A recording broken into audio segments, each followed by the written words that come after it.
Hoy tenemos un mano a mano realmente interesante. Estamos muy próximos a celebrar, a recordar, a conmemorar una fecha que nos marcó a todos los argentinos, como fue el 2 de abril. Y por supuesto que hay muchos protagonistas. Habitualmente hablamos con ex veteranos de Malvinas que tienen infinidad de historias de aquella época y de hoy.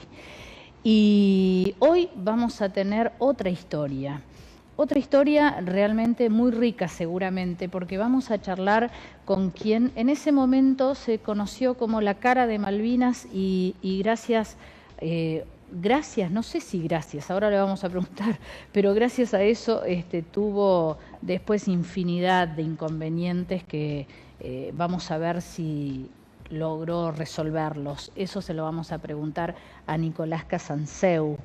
Nicolás, un placer tenerte aquí. Nicolás, todo el mundo sabrá, es periodista de ATC, corresponsal de guerra en ese momento, quizás fortuitamente, quizás porque lo buscaste. Ahora nos vas a explicar un poquito cómo así de un momento a otro de pisar el canal estabas casi en Comodoro Rivadavia para ir a cubrir una guerra. Así que creo que hay mucho por contar, ¿no? Nicolás, gracias por estar acá. No, gracias por invitarme. Obviamente fui voluntario, no me lo quería perder por nada del mundo. Ahora, ¿por qué me tocó a mí? Algunos dicen que cuando uno desea algo intensamente, los astros se van alineando para que se cumpla. Yo siempre quise estar en una guerra de alta intensidad para saber cómo iba a reaccionar, para probarme a mí mismo. Y además, desde chico yo soñaba con la recuperación de las Malvinas. Yo iba a la escuela primaria, me acuerdo que llevaba el folleto de ingreso a la Escuela Naval Militar, que en ese momento tenían las fotos de todos los barquitos que teníamos de guerra. Y yo fantaseaba con que era el almirante de la flota que iba a recuperar las islas porque era la última gran aventura romántica que podía correr un argentino. Y explícame de otra manera cómo es que de, no sé, 1000 periodistas argentinos, al único que le tocó cubrir toda la guerra fue a mí. Yo creo que fue mi deseo intenso. Lo decretaste, como dicen ahora, y se te cumplió. Hay un proverbio que dice la presa corre hacia el cazador. Claro. ¿Y qué te significó eso? Porque vos quizás cumpliste un sueño, un deseo inmenso de estar en una guerra, de recuperar Malvinas, pero ¿qué te significó? Porque eso tuvo serias consecuencias en tu vida. Sí, tengo un antes y un después de la guerra de Malvinas. En lo profesional yo estaba en un noticiero que hacía 30 puntos de rating.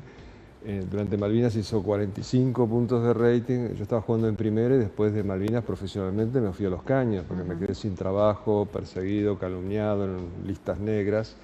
Eso en la parte profesional. Para recuperarme profesionalmente me tuve que ir del país a trabajar al extranjero.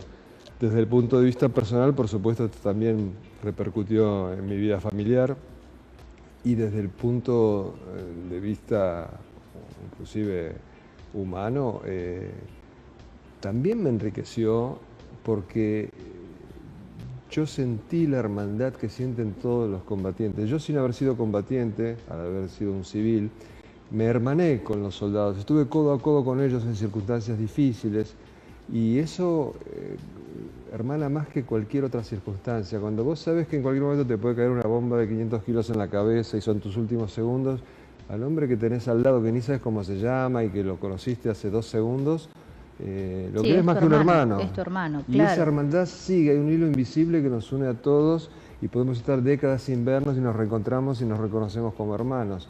Ese afecto no tiene precio. Y me imagino que vos incluso has estado en algunas ocasiones mucho más expuesto que los combatientes, ¿no? Porque quizás cuando venía una alerta, una alarma, muchos se escondían o se atrincheraban y vos tenías que salir con una cámara, con tu camarógrafo, a cubrir lo que iba a pasar y quedabas expuesto, ¿no? Bueno, ese es el trabajo del profesional, sí, porque los soldados deben esconderse, deben protegerse, se meten en los pozos de zorro, es lo normal, pero si vos te metés con la cámara en el pozo de zorro, no ves nada, entonces tenés que salir. ¿Cómo te sentís en ese momento? ¿Te da miedo o no sos consciente en ese lugar? Mira, el que diga que no tiene miedo es un superhombre o miente. Todos los humanos tenemos miedo, la cuestión es la cantidad de miedo. Porque la gran cantidad de miedo paraliza y la pequeña cantidad de miedo excita. porque bombeas adrenalina y es una sensación agradable hasta el punto de algunos que la consideran como una adicción, se convierte en una adicción. Yo conocí periodistas extranjeros en mi vida que coleccionaban guerras, terminaban la guerra y buscaban dónde había otra guerra. Es casi una adicción. Claro, necesitaban estar te todo sentís con esa intensamente motivación. Vivo, te sentís terriblemente vivo. Así que yo conocí un fotógrafo alemán que decía, no, yo quiero boom boom, yo no puedo vivir sin boom boom. Y lo comparaba con un orgasmo, el estar en peligro de muerte. Claro, era lo máximo que le podía pasar, pero ¿qué sentís vos ahora? Que sabés que toda esa exposición de poner en riesgo tu vida por ir tras una tarea profesional para hacerla de la mejor manera posible, no se vio acá porque te censuraron y tu material no se mostró. La frustración más grande de mi vida. Yo cuando con mi camarógrafo volvimos, porque no sabíamos qué se publicaba, y nos dicen nuestros compañeros de TC que velaban las películas, borraban los cassettes, nos agarramos unas depresiones enormes. Yo creo que mi camarógrafo se enfermó de cáncer y se murió porque andaba deprimido, había arriesgado la vida. Él decía para nada, no quería hablar de Malvinas y terminó enfermándose y muriéndose. Imagínate que nosotros grabábamos todos los días durante casi 2 meses y que ese material se destruyera era absolutamente Pero aparte frustrante destruimos la e historia. inexplicable. Destruimos la historia con ese material porque era lo único que había. Yo le decía a mi censor, porque había varias capas de censura, a mi censor más inmediato, que era un capitán de ejército en Puerto Argentino, que me obligaba a borrar tramos, yo decía, no me hagas borrar, guardátelo vos para después de la guerra, cada fotograma tiene un valor histórico inmenso. Y en respuesta me amenazaba con hacerme corte marcial, no me quería escuchar, no tenía ningún sentido de la historia ni de la lógica, porque además yo entiendo, y existe la censura de guerra en todos los conflictos, porque vos no podés mostrar una posición porque pondrías en peligro a los soldados de esa posición. Pero cuando yo filmaba la vida cotidiana de los soldados, no nos ponía en peligro o hacía entrevistas, no había una razón lógica. Las razones eran muy absurdas. Y me pasó también con mis fotos, que eran mías, yo no soy fotógrafo, yo sacaba fotos para mí de la vida cotidiana de los soldados, y mandé por derecha al continente los primeros 7 rollos. Inclusive adosé una nota que decía, bueno, aquellas fotos que pongan en riesgo a los soldados, sáquenlas, las demás son mías, entréguenselas a mi familia. Cuando mi familia la reclamó, la amenazaron, nunca me devolvieron las fotos, desaparecieron, son como 350, 360 fotos, donde está el combate 1 de mayo, Darwin. Me dice gente que hay personajes que ya son historia, gente que murió en combate. Yo no recuerdo porque en ese momento yo sacaba fotos, no sabía quién era quién, pero me dice, sí, vos estuviste con el teniente Esteves. Y imagínate tener imágenes del teniente Esteves que después murió tan heroicamente en combate. Todo eso se perdió. Entonces ese es el motivo por el cual yo escribí mis libros, porque no había cumplido, a pesar mío, no por mi voluntad, con la misión de informar al pueblo argentino. Entonces cuando volví empecé a escribir el libro para de alguna manera compensar eso. ¿Te preguntaste alguna vez para qué me mandaron? ¿A mí? Sí. No, a mí me mandaron para informar, pero evidentemente había una contradicción. Quizás pensaron que yo iba a ser propagandista y yo jamás iba a ser propagandista. Tampoco me lo pidieron nunca, pero no sé qué imaginaron. Pero acá era el vamos ganando todo el tiempo. Claro, yo nunca dije vamos ganando, ni mucho menos. Al contrario, yo ni siquiera estaba enterado del vamos ganando, porque no teníamos retorno, no recibíamos revistas. Y una vez, en un Hércules que venía a burlar el bloqueo, a traer las cosas indispensables que se habían olvidado los generales y a llevarse los heridos, había mucha adrenalina en ese momento. Yo me subo al Hércules y había una página del diario La Nación que tenía la propaganda de la revista Gente, como ahora, que es la foto de la tapa. Y de repente leo que la tapa de Gente dice, hundimos la flota. No media ni 3/4, hundimos la flota. Entonces digo, pero entonces los que nos bombardean son los neozelandeses, claro, algo los chinos, porque la flota está acá bombardeándonos todas las noches. Después me enteré que las tapas de Gente era, estamos ganando, seguimos ganando, y estos medios, hay 2 estudios que dicen que fueron mucho más mentirosos y triunfalistas que el Estado Mayor Conjunto. Rodolfo Terraño, un dirigente radical, tiene un libro sobre la Guerra de Malvinas donde demuestra esto, y ahora hay un historiador más joven, Alejandro Amendolara, que demuestra que los medios fueron más papistas que el Papa. Vos alguna vez creo que dijiste incluso que la Junta o Galtieri en ese momento no querían la guerra, sino que el mismo pueblo enfervorizado en la plaza, ¿no? Les permitió dar marcha atrás. Si no se entiende eso, no se puede entender Malvinas. Los generales argentinos no tenían las agallas ni lejos de ir a una guerra, ni siquiera contra la subversión. Ni agallas ni con qué. Sí, con qué sí, mira, eso ¿Sí? eso es un poco un mito. Si querés después te lo explico, pero si ellos no tuvieron el coraje para combatir a los terroristas con la ley en la mano de día y a cara descubierta, iban a tener el coraje para meterse con la OTAN ni en sus peores pesadillas. Cayeron en la trampa, en el famoso guiño de hagan un toque y me voy y después negociamos. Y después no pudieron dar marcha atrás por la presión del pueblo que salió a todas las plazas a plebiscitar la recuperación de las islas. Como dijo el ministro de Defensa de Galtieri, si ahora sacamos las tropas, la gente nos cuelga en Plaza de Mayo. Y con respecto al armamento hay dos aspectos. Uno es que la guerra no la gana el que tiene más armamento, más tropas, más tecnología, eso lo dijo ya el famoso teórico de la guerra Clausewitz. La gana el que tiene la voluntad más fuerte. Por ejemplo, nuestros pilotos. Muchos de nuestros aviones eran modelo 50, las fragatas eran modelo 80 y la diezmaron con aviones 50, supliendo con pericia y con coraje esa diferencia tecnológica. Los generales y almirantes, en tanto, no tuvieron esa voluntad. Si no fuera así, que la guerra la gana el de mayor voluntad, Vietnam jamás hubiera podido ganarle la guerra a Estados Unidos con toda la tecnología que tiene Estados Unidos. Tal cual. Nicolás, vos llegaste al canal volviendo a ese día, ¿no? Y alguien te dijo, vas no, yo pedí, vos pediste ir. Vos pediste ir. Claro, mandame a mí. ¿Tuviste tiempo de prepararte? No, ¿Tuviste que salir volando? Me fui de saco y corbata así como estaba, me subí al avión con mi camarógrafo, llegamos a Comodoro, me compré una camperita de apuro. El 2 de abril no nos dejaron saltar a las islas y el 3 de abril fuimos un charter de la Fuerza Aérea, unos 40 periodistas, estuvimos allí frenéticamente entrevistando, haciendo notas y nos devolvieron al continente. Y el 4 de abril estábamos todos en Comodoro Rivadavia y no querían dejar ir a nadie. Pero había un personaje, un periodista que quizás vos recuerdes, Daniel Mendoza. Sí, claro. Que era un tipo muy especial. Él conseguía lo que quería de cualquier jefazo, con una mezcla de insolencia y chupamedismo. No, era mucho más refinado que eso. Era chupamedismo más insolencia. Él, por ejemplo, entraba a la oficina de un jefazo pateándole la puerta y antes de que el tipo se pudiera encolerizar, se le arrodillaba, lo descolocaba totalmente, conseguía lo que quería. Y ese día 4 de abril, él consiguió subirse un avión. Y me vio tan desesperado que yo no lo había conseguido, que hizo lo que ningún periodista con una primicia mundial lo hace. Bajó a su ayudante, me subió a mí y estuvimos los dos compartiendo su camarógrafo en Malvinas haciendo notas. Y después ya, yo estuve en abril entrando y saliendo porque no se podía transmitir de Malvinas. Una vez calculamos que para transmitir en directo de Malvinas había que poner en línea recta hasta Buenos Aires 7 barcos en fila, imposible. Claro. Entonces yo volaba hasta Comodoro, hacía transmisiones desde ahí.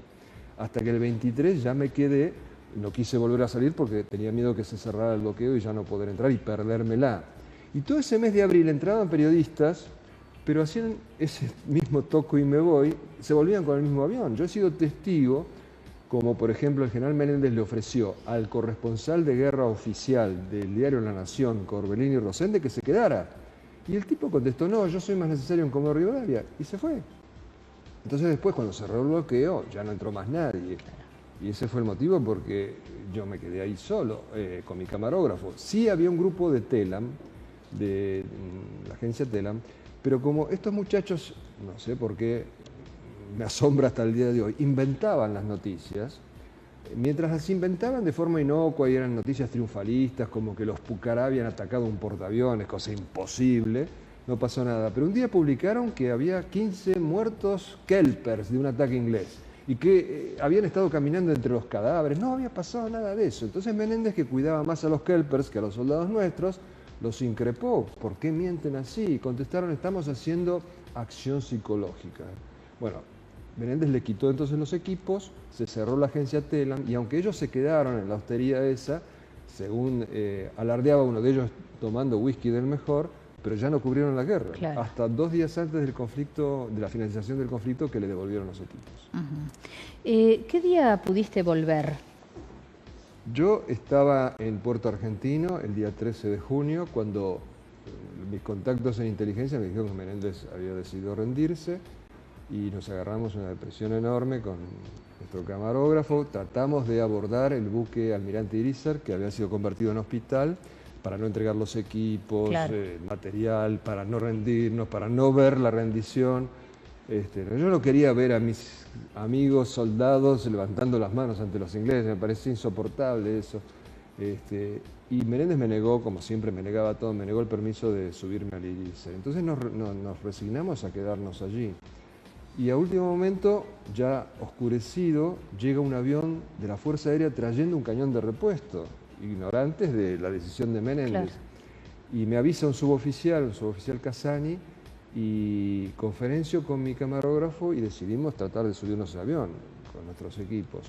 Era muy difícil la situación porque ya el aeropuerto estaba iluminado por bengalas inglesas, ya la artillería inglesa le tiraba la pista, había patrullas de combate de Harriers encima nuestro. Y le avisé a la gente de TELAM si quería venir con nosotros, dijeron que sí y después no aparecieron. Mi oficial, el que me censuraba, me dice, mira, tengo mi valija con objetos personales, ¿se lo podés llevar a mi mujer? Después de todas las que me hizo, pero bueno, las hacía por cumpliendo órdenes. Yo dije, yo le llevo tu valija a tu mujer, pero vos alcanzámela hasta el avión. Yo estaba cargado con bolsos, equipos, claro. No puedo, no me da llevártelo. Si vos me lo traes al aeropuerto, yo se lo llevo. No se animó a ir al aeropuerto. Entonces nos subimos a ese Hércules, cuando se terminó de descargar el cañón, unos 100 hombres, y alerta roja, salimos todos expulsados por una angosta puerta donde se tiran los paracaidistas, gente que se cayó quebrándose brazos. Nos quedamos un par de horas entre las rocas hasta que el comandante del Hércules dijo, bueno, yo me voy sí o sí, y ya de 100 nos subimos 60, 40 prefirieron caer prisioneros, y nunca me voy a olvidar que el avión, en vez de despegar para arriba, despegó para abajo, se pegó al mar, que era la manera de evitar los radares. Claro. Volamos 2 horas a ciegas, a oscuras, rezando todos los Padres Nuestros que caben en 2 horas, y cuando se prendió las luces, después nos enteramos que nos tiraron con un misil, que obviamente el piloto de alguna manera logró esquivar, si no, no estaría contándote esto, y cuando se prendieron las luces había vómitos en el suelo de la terrible tensión vivida. Frente a mí había un suboficial de la Fuerza Aérea con una pistola 9 milímetros en la mano, y le digo, ¿a quién querés matar? ¿Qué te pasa? Y me dice, no, si hubiera entrado un misilazo, yo no quiero morir ahogado, yo primero me pego un tiro. Y mi camarógrafo me dice, ¿sabes qué? Me desmayé durante el vuelo. Y años más tarde, cuando él se enferma de cáncer, le hacen un estudio general, le descubren un microinfarto en ese vuelo, que realmente fue para el infarto. Qué anécdotas. ¿Vos ya tenías familia? Sí, ya tenía 3 hijos. ¿Cómo vivieron ellos esa etapa? Bueno, mi ¿Vos mujer te podías comunicar de alguna manera? ¿No? Sí, yo me podía comunicar. Los soldados podían comunicarse mandando telegramas gratis, los que lo lograban hacer, había esa posibilidad, pero yo me comunicaba por teléfono con la productora y también podía llamar a mi familia. Y otra cosa que yo hacía es que los soldados me pedían que les notificara a sus familias de que estaban bien. Entonces yo anotaba los teléfonos y llamaba a mi familia o al productor, y ellos me decían, bueno, Nicolás hoy los vio. Y obviamente mi mujer en ese momento me exigía que me volviera, cosa que yo no iba a hacer por nada del mundo. Y mi hijo mayor, que tenía 9 años, me decía, papá, te quiero ver, vení. Y le digo, no puedo. ¿Cómo no podés? No, es muy complicado. No, papá, te subís a un Mirage y venís. Claro. ¿Cuántos años tenías en esa época? Tenía 33 y cumplí 34 en Malvinas. O sea, estás por cumplir. Sí. Bueno. Hace un ratito comentabas una anécdota de tu cumple en Malvinas. Sí, mis amigos de la Fuerza Aérea me hicieron una especie de cena por mi cumpleaños, un lujo. La Fuerza Aérea estaba mejor abastecida que otras armas y tenían algo de carne, entonces rayaron unas galletitas express, hicieron milanesas y me regalaron el regalo más formidable de mi vida, no superado hasta el día de hoy, que fueron un par de medias de lana. Con frío, mucho frío. Me decías al principio, te fuiste con una camperita. ¿Cómo te hiciste después de ropa o en alguno de los viajes? Me vio un personaje que después se hizo famoso, que era el jefe del Regimiento 25, Zeneldin, me vio tiritar y me regaló una chaqueta de soldado inglés, de marín inglés, de Royal Marine, una chaqueta militar. Entonces me la puse y anduve con ella durante toda la guerra, provocando, por supuesto, el odio de los kelpers, porque era una chaqueta de trofeo tomada a los ingleses. Era un trofeo ya. Sí, me la regaló este oficial, que además a Daniel Mendoza y a mí, cuando llegamos el 4, nos regaló cada uno una bandera inglesa, también de trofeo. Y Daniel, cuando volvió, enseguida se la regaló la bandera al interventor del canal. Y yo la conservé durante más de 30 años, hasta que cuando Fantino empezó a hacer esos programas dedicados a Malvinas, yo, para hacerle un gesto de agradecimiento, porque era el primero que después de tantos años se dedicaba a los combatientes, le di en custodia la bandera. Y él se impresionó mucho, no sabía qué hacer con la bandera y finalmente convení con él en que la entregáramos al Museo de Oliva en Córdoba y ahora está allí, con la condición de que el Museo de Oliva la preste a otros museos que quieran mostrarla. Claro. La verdad que debe ser difícil retomar, ¿no?, un ritmo medianamente normal de vida después de experiencias como las que vos habrás tenido, esas noches que no habrás podido cerrar un ojo porque están alertas a cualquier ruidito, o porque los están bombardeando, o porque pasa algo, o porque tienen frío. Pero vos sabés que no, ¿eh? ¿No? Estamos tan cansados, pero tan cansados y tan muertos de frío. Bueno, primero que nos acostábamos a dormir vestidos. Claro. Porque los dueños de la hostería, los kelpers, desenchufaban la calefacción a propósito, nos odiaban. Y había un mayor retirado que había ido de voluntario y era buzo. Y de repente nos golpeaba la puerta, nos despertaba y decía, los impactos están cayendo demasiado cerca, vamos todos al sótano, al sótano. Y nosotros decíamos, mayor, déjese jorobar, y seguíamos durmiendo. Claro. ¿no? Los soldados también al principio, los bombazos por ahí los asustaban, les impresionaban, y después uno se acostumbra. Los veías formar fila frente a la cocina de campaña, empezaban los bombardeos y nadie se movía, iban a buscar su plato de guiso.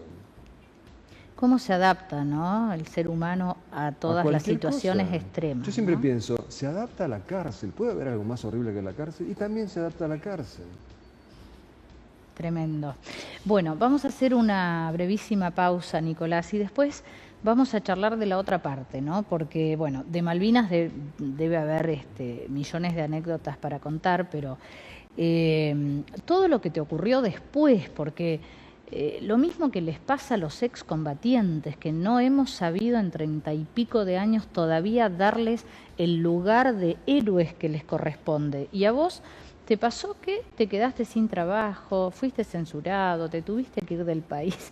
Increíble, ¿no? Porque vos decís, bueno, a ver, fui a cumplir una misión que ningún otro se animó. No mostraron lo que pasó, no fue responsabilidad tuya. Y sin embargo, te castigaron severamente, tanto en dictadura como en democracia. Vamos a charlar de eso al regreso. Hacemos una breve pausa.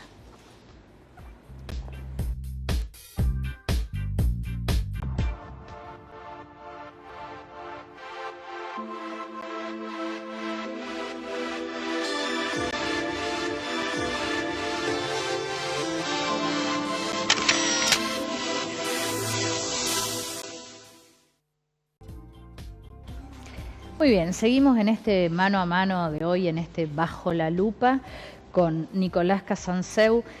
Y Nicolás, decíamos recién las ingratitudes, ¿no? Porque vos pusiste tu vida, pusiste en juego toda tu sapiencia en lo profesional y sin embargo te fue muy mal a tu regreso al continente. Cosa que yo no esperaba y que no esperaban, por ejemplo, los profesionales extranjeros. Cuando yo vuelo de Malvinas, me encuentro con Charlie Gómez, que era un productor de la NBC, con quien yo me había cruzado cubriendo la guerra civil en Nicaragua. Y me hace una entrevista, me palmea la espalda y me dice, te felicito, de ahora en más no vas a tener problemas de trabajo ni vos ni tus hijos. Qué equivocado que estaba.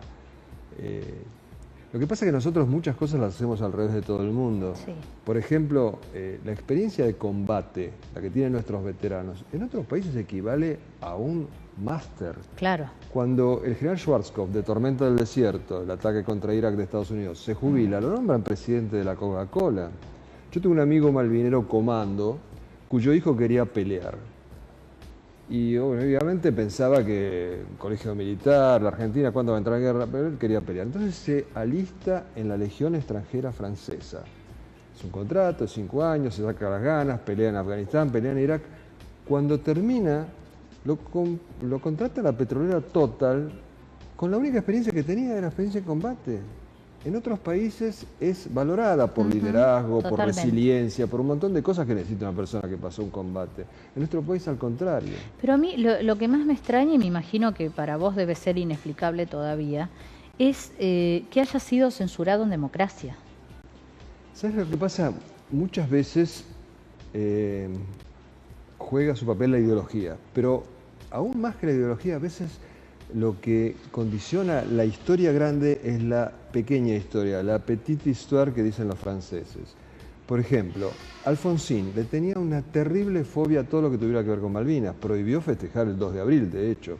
¿Por qué? Hay una historia que no la conoce nadie o muy pocos. Hubo una camada del Liceo Militar donde estudiaban, en el mismo año, Alfonsín, Arguindegui, Anaya y Galtieri.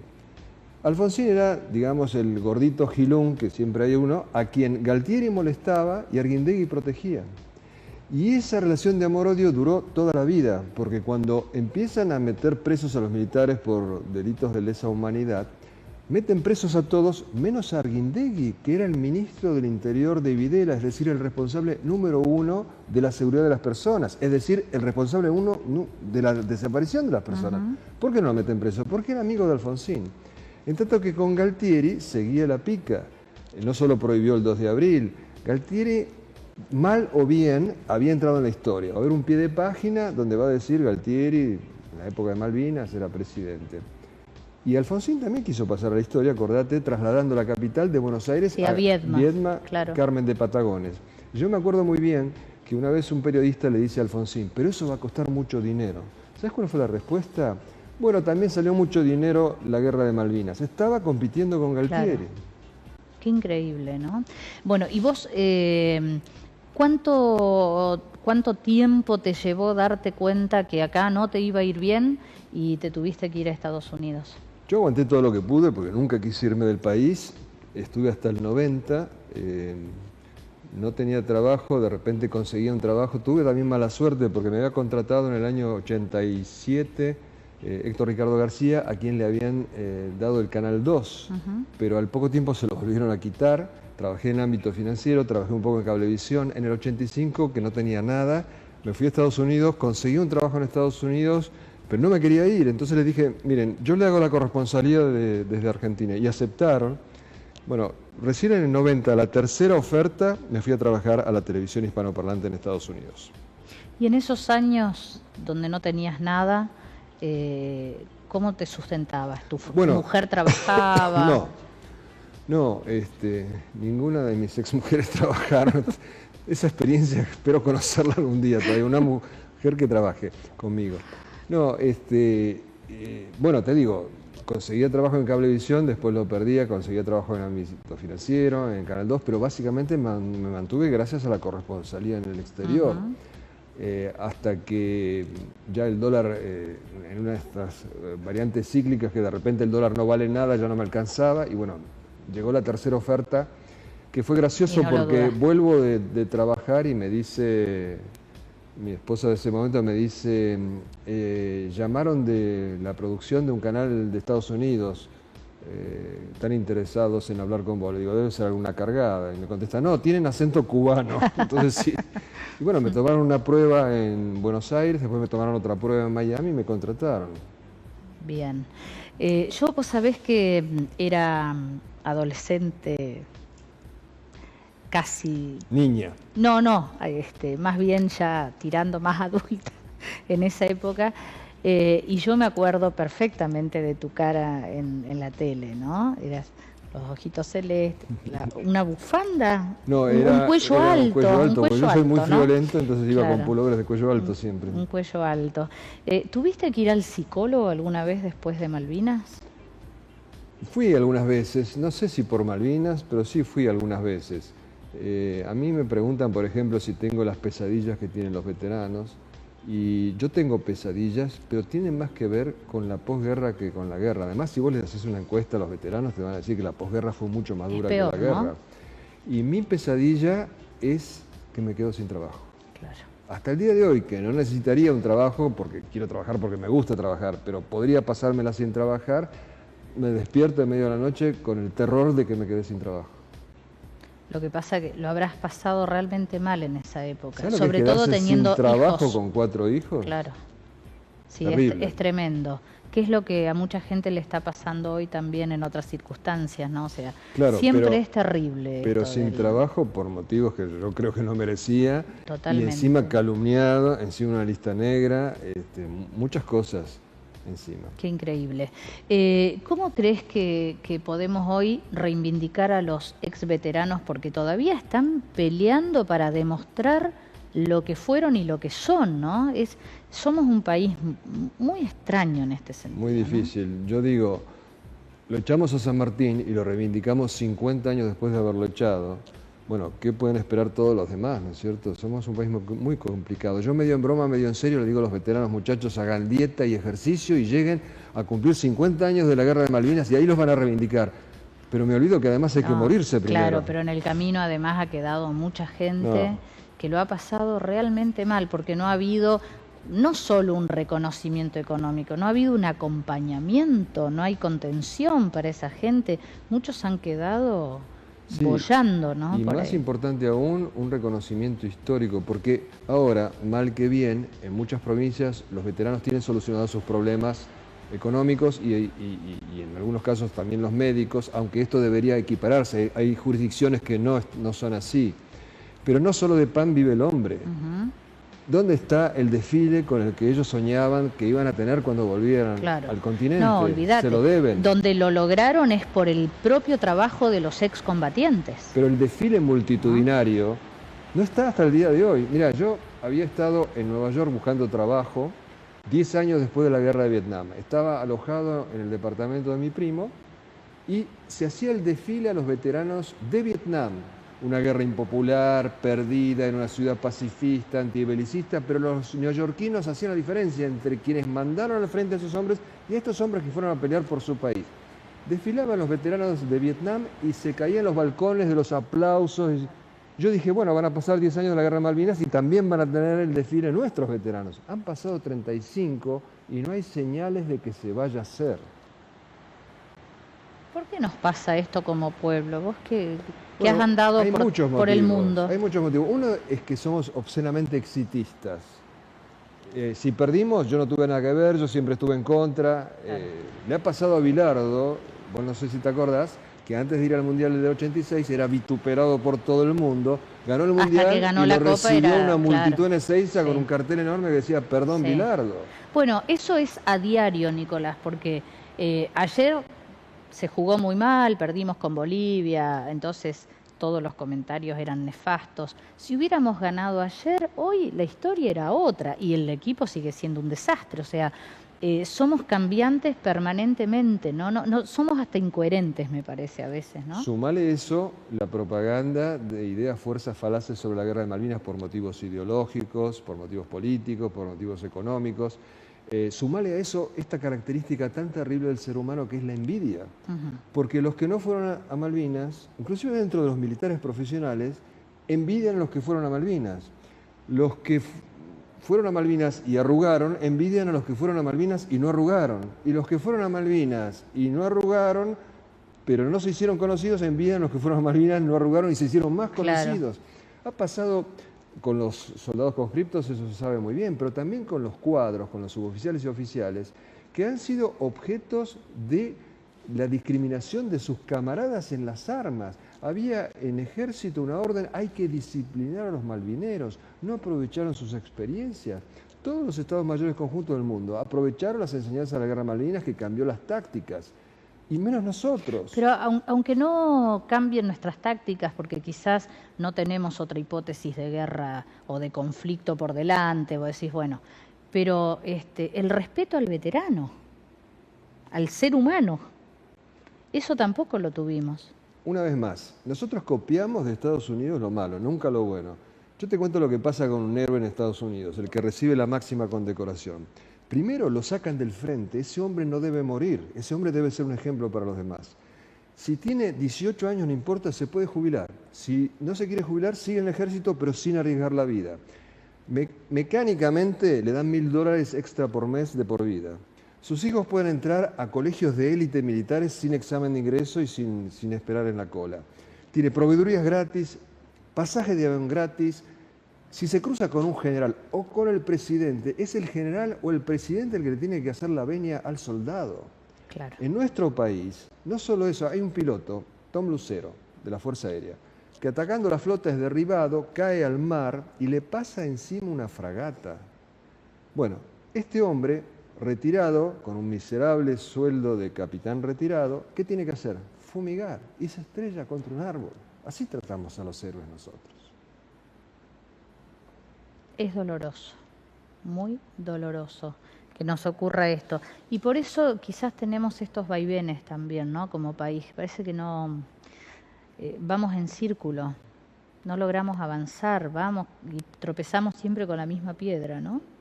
Sí, yo creo que porque no tenemos arquetipos, un motivo por el cual estoy seguro que se esconden a nuestros héroes es porque los cobardes nivelan para abajo, el ejemplo de los cobardes adocena, el ejemplo de los valientes eleva, y un pueblo elevado, un pueblo que se inspira en héroes, es mucho más difícil llevarle las narices y manipularlo. Claro, además porque mezclamos, ¿no? Porque mezclamos la guerra de Malvinas, los héroes, los que volvieron, los que quedaron, lo mezclamos con la dictadura. Exacto, pero vos fíjate qué falta de lógica.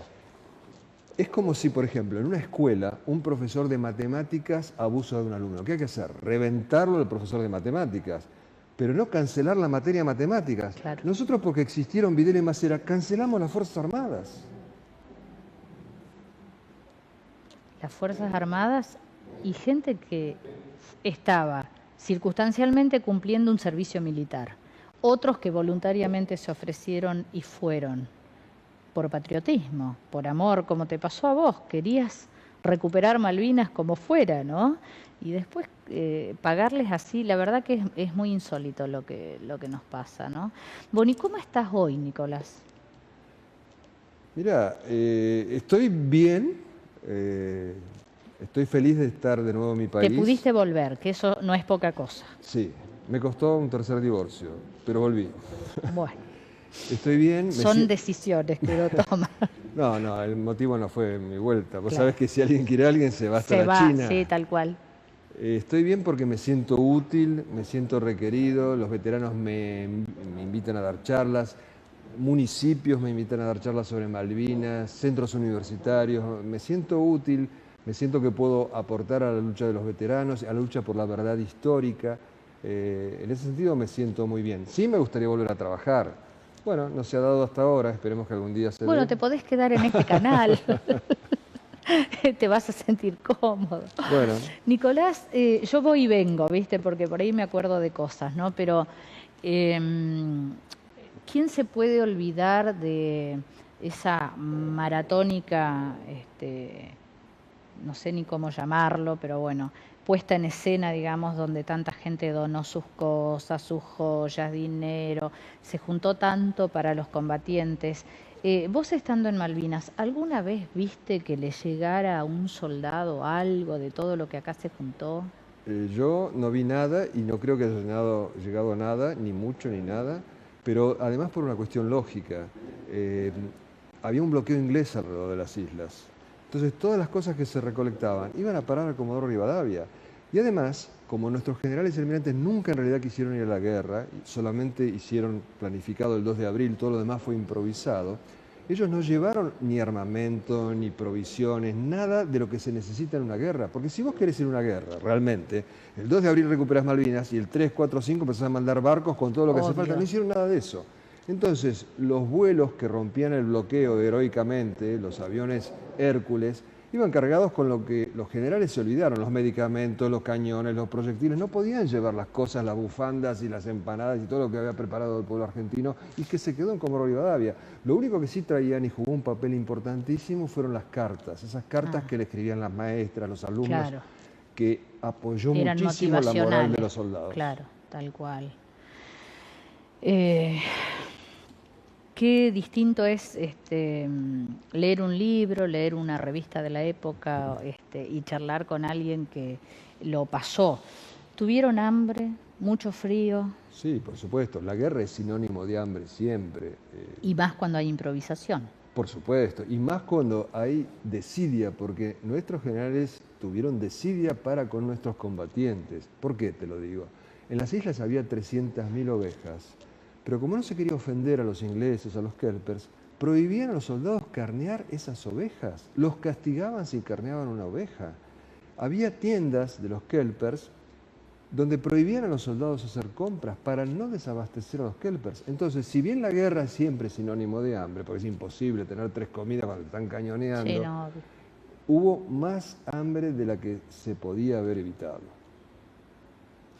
Siempre hemos leído que, bueno, iban los chicos del norte, habituados al calor, a temperaturas elevadas, y los llevaron a muchos grados bajo cero. La ropa realmente era inadecuada, era la de calle En algunas unidades era adecuada, las unidades del sur, en otras no lo era, pero porque no iban a la guerra. Era Claro. el toco y me voy. Si no se entiende eso, no se entiende Malvinas. La idea, la trampa en que cayeron Galtieri y compañía, es que tomábamos el 2 de abril las islas, Claro. no heríamos a nadie Izábamos y la bandera y nos negociábamos, se terminaba. volvíamos. No, negociábamos. Y eso fue una trampa, los ingleses no pensaban negociar, pensaban venir a sangre y fuego. Si no se entiende eso, no se puede entender Malvinas. Bueno, ¿cuánto nos queda por hacer, no? Por este tema como argentinos, porque en las escuelas no sé si se enseña, se habla, qué es lo que se conocen, qué saben los docentes, cuánto nos falta capacitar todavía a quienes deben transmitir. No sé qué cabida tienen los excombatientes, que están en algunos lugares, pero en muchísimos no existen, y no está la posibilidad del contacto directo, ¿no? Entonces, ¿cómo hacemos para que las generaciones nuevas entiendan lo que nos pasó y lo que vos decías hace un rato charlando previamente, que dentro de 50 años Malvinas sea la gesta histórica? Sí, ya lo es, va a ser reconocida dentro de 30, 40, 50 años, va a ser reconocida a la par del cruce de los Andes.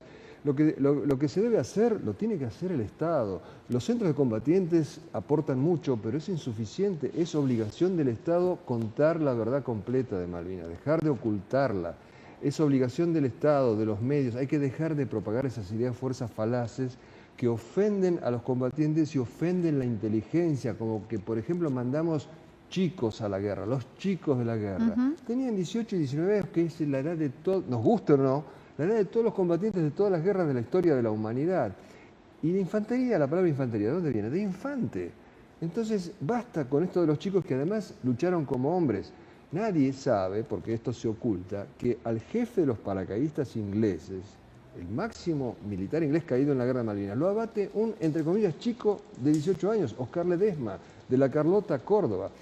Basta de ningunearlos diciéndoles que fueron a la guerra por un general borracho. Primero, yo hice una investigación. Galtieri no era borracho. Se inventó eso para ridiculizar la gesta, porque no hay gesta si fuimos por un borracho. Galtieri por ahí debería haber sido fusilado por haber sido un mal conductor de la guerra. Claro. Pero no por esto, que además es irrelevante si tomaba o no tomaba. La cuestión era, y no tomaba, yo lo comprobé, pero la cuestión era si fue o no un buen jefe militar, y no lo era. Y esa factura no se la presentan, le presentan la del vaso de whisky, porque eso ridiculiza, y vos sabés que de ridículo no hay vuelta. Pero eso es deleterio para los combatientes, porque vos a un hombre que sufrió, encima le decís que sufrió inútilmente por un general borracho, hace lo que hicieron tantos combatientes, va y se ahorca. Los que han desmalvinizado con estas mentiras, con estas ideas, fuerzas falaces, son los culpables de la gran cantidad de suicidios que hubo entre los combatientes, porque les quebraron el espinazo de la autoestima. Vos decís que desde el regreso a la democracia, desde Alfonsín en adelante, prácticamente todos los gobiernos han hecho esto, ¿no? Desmalvinizar. Sí, por supuesto, a nadie le interesó contar la verdad completa. Lo que fue variando es la ayuda, el apoyo material, médico. Durante 10 años hubo abandono total. El proceso, desde el 82 y Alfonsín, cero. Con Menem apareció una pensión minúscula. Después ellos, los combatientes, no por una gracia del gobierno de los Kirchner, sino peleando en la calle, siendo apaleados por la policía, haciendo carpas en Plaza de Mayo, entrando de prepo en la casa de gobierno y agarrando por el cogote a Aníbal Fernández, lograron pensiones que son dignas en muchas de las jurisdicciones, lamentablemente no en todas. Pero falta lo otro, falta el reconocimiento histórico. ¿Cuánto tiempo más nos llevará? Yo quisiera pensar, y deseo fervientemente, que sea en vida de los combatientes, que va a ser cuando ellos no estén, me juego la cabeza, pero no, tiene que ser en vida el reconocimiento. Mientras están entre nosotros, mientras podemos aprovechar su ejemplo. Tenemos el equivalente de San Martín, Belgrano, el sargento Cabral, el negro Falucho, caminando entre nosotros. Podrían insuflarnos ese tónico moral del ejemplo de los héroes, transmitirnos los valores eternos, la abnegación, el desinterés, el coraje, de corazón a corazón, de generación en generación, y los estamos desperdiciando. Bueno, pero es una época tan extraña la que vivimos, ¿no? Porque la verdad que cada vez menos valores, nuestros jóvenes, como se dice en la calle, han derrapado en muchos sentidos, ¿no? Las adicciones, la falta de trabajo, el facilismo de conseguir a través del subsidio y un montón de tantas otras cosas, ¿no? Entonces... Pero porque no hay arquetipos, porque yo te cuento, yo cada vez que me invitaba a Fantino después tenía un aluvión de mails o de comunicaciones de todo tipo de jóvenes. Porque el joven que todavía no está contaminado, no es cínico, se entera de que nosotros realmente peleamos y se abraza la causa, porque es una causa hermosa. Pero aparte hay muchos jóvenes que están buscando un espejo donde mirarse. Y nosotros desaprovechamos absolutamente todo esto. Te cuento, me llegan mensajes que realmente son conmovedores. Un muchacho que se llama Darío, que tenía 8 años durante la Guerra de Malvinas, y me cuenta, me emociono cada vez que lo cuento. A los 8 años cavaba una fosa en su patio y se metía en el pozo para sentir lo que sentían los soldados. Los soldados, claro. Sí, somos un país increíble, ¿no? Bueno, ojalá alguna vez logremos reconocer el valor de esta gente, de estos hombres. Si fue una decisión equivocada o no, bueno, habrá otro lugar donde juzgar y donde ponernos a analizar esto. Pero los excombatientes, los que lograron volver, los que quedaron, que hoy encima tenemos muchos NN, ¿no? Es que además... es otra idea fuerza falaz. No son NN, todos los nombres de los combatientes se conocen. Lo que no se conoce es el lugar exacto de dónde están los distintos restos. Pero una vez más se quiere aprovechar políticamente, ideológicamente, nuestras tumbas de nuestros combatientes. Acá hay un interés político, ideológico, porque bajo el pretexto supuestamente noble de identificar los restos, quieren decir que fueron víctimas de la dictadura. Y el 99% de ellos rechaza esa cosa infamante de víctima de la dictadura. Y el pretexto de identificar es prácticamente imposible de lograr. ¿Por qué? Porque, ¿sabes lo que le hace a un cuerpo un estallido de una bomba, un misilazo? Lo desintegra. Claro. Hay restos mezclados que además en primera instancia fueron enterrados en fosas comunes. Todo eso está mezclado. Entonces tenés que hacerle el ADN a cada uno de los huesitos, uno por uno, y armar un rompecabezas. Es impensable. Sí. Entonces, eso lo que no se puede permitir es justamente lo que vos decís, que sean considerados víctimas de la dictadura, porque realmente son héroes de guerra y no otra cosa, ¿no? Por supuesto. Bueno, Nicolás, tenemos que ir cerrando. Bueno. Ha pasado rápidamente el tiempo. Realmente te agradecemos porque estos testimonios creo que ayudan a aproximarnos a la verdad o a tu verdad o a una parte de la verdad, pero por supuesto siempre el que estuvo, el que le tocó vivir, tiene mucho más para aportar que cualquier otro leyendo, viendo, mirando. Siempre hay tantas cosas que van surgiendo, ¿no? Y bueno, quedarían muchas más. Pero te agradecemos porque, bueno, también tu paso por aquí y algunas otras ideas que tenemos para seguir fortaleciendo el conocimiento respecto al 2 de abril y que vamos a hacer en estas fechas. Esperemos que nos ayude a tomar un poco más de conciencia, ¿no? De lo que nos pasó, de lo que deberíamos hacer, de lo que debemos ser y sobre todo lo que tenemos que agradecerle y reconocerle a quienes fueron, voluntariamente o no, porque a muchos les tocó estar allí, pero a todos los impactó y les cambió la vida, ¿no? Y solamente por eso deberían tener el reconocimiento del Estado y de los ciudadanos, porque muchos dejaron todo allá, ¿no? Claro. Volvieron siendo otros. Claro. Pero fíjate que cuando volvieron 6 granaderos de la campaña de San Martín, que llegó hasta Ecuador, nadie los recibió. Se repitió la historia de Malvinas. Bueno, la vivimos repitiendo siempre y en casi todos los aspectos, lamentablemente. Nicolás, ha sido un placer. El placer fue mío. Ojalá Muchas gracias. podamos tenerte nuevamente aquí en cualquier momento. Muchas gracias. Gracias. Bueno, este ha sido el mano a mano de hoy. Creo que interesante, ojalá aporte, ¿no? Para conocer un poco más de lo que fue Malvinas y de cuánto camino nos falta recorrer todavía en este tema. Muchas gracias.